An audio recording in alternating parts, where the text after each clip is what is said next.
आज हम देखेंगे कि स्टोरी व्यू उर्दू मुताल्या के तहत प्रोग्राम की जो किताबें हैं वो किस तरह से पढ़ी जाती हैं।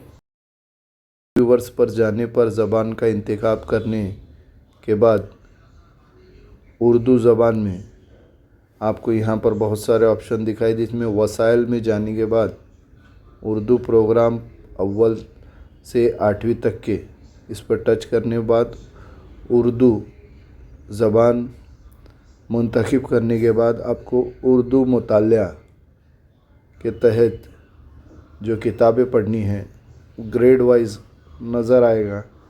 इसको टच करने के बाद आपके सामने हर दर्जा की किताबें यहाँ पर दी हुई है। हर एक दर्जे में 36 किताबें हैं। 36 किताबें पढ़ने के बाद आपको तस्दीकनामा सर्टिफिकेट हासिल होगा।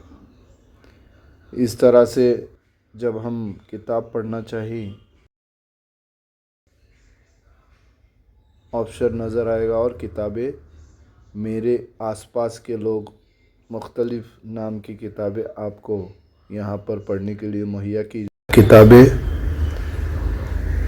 हर एक किताब को इस तरह से पढ़कर हमें सेव करते जाना है। जब आप इस किताब को मुकम्मल पढ़ लेंगे तो इसके आखिर में आपको एक सर्टिफिकेट दरियाफ्त होगा।